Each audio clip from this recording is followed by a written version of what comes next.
It was on the 5th of January 2015. My mother told me that I was going to be spiritually staying with an elder in school. I laughed over it and told my mom that she was only being worried about me getting admission into the university at an early age. I finished school at the age of 15. At 16 years, I miraculously got admission into one of the prestigious universities. My mom had been praying for my trip when she met a pastor who prayed along and saw the vision. My parents were not financially capable of renting a room or a hostel space for me. I knew no one in the school and had no idea of where I was going to stay, at least for the meantime. However, through the help of my fellowship president, I was able to find a sister who accepted to squat me in her space in the university hostel. She was so beautiful, loving, and accommodating, but there was something awkward about her, but I just couldn't discern. Despite my inner concerns, I was grateful and happy that I finally saw somewhere to lay my head. Sister Cindy, as many called her, was in her final year. She was so kind to me.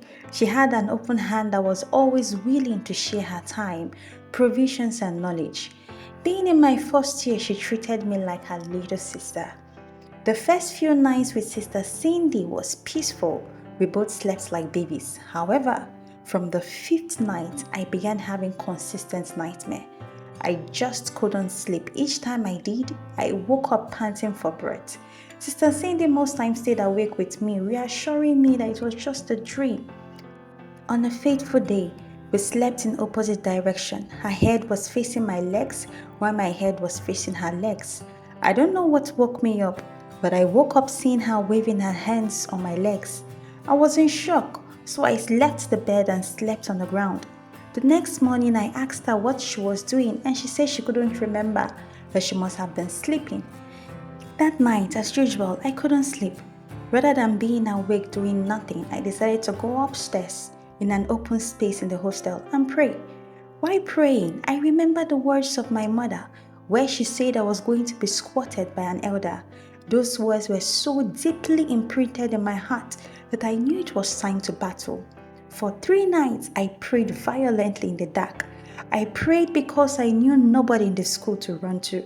I prayed because I just couldn't find any other person to accommodate me. I prayed because my parents were already getting overwhelmed with the responsibility of my younger ones. I just couldn't bother them with my issues. I prayed because only God in the entire world could help me. I prayed because she was an answered prayer when I knew no one or anywhere to go to. I prayed because I know and I knew that God is not an author of confusion. I embarked on a 3-night fasting and prayer. On the 4th night, I came back to the room and Sister Cindy told me that she had exam to write the next morning and so she would love to read all night with a friend in her room. The next day, she gave similar excuse on why she couldn't stay in the hostel room with me. She kept giving the same excuse till she graduated from the school. After the end of the session, she graduated. I saved up money and with the help of my parents, I renewed the rent of the room and became the rightful owner of the space.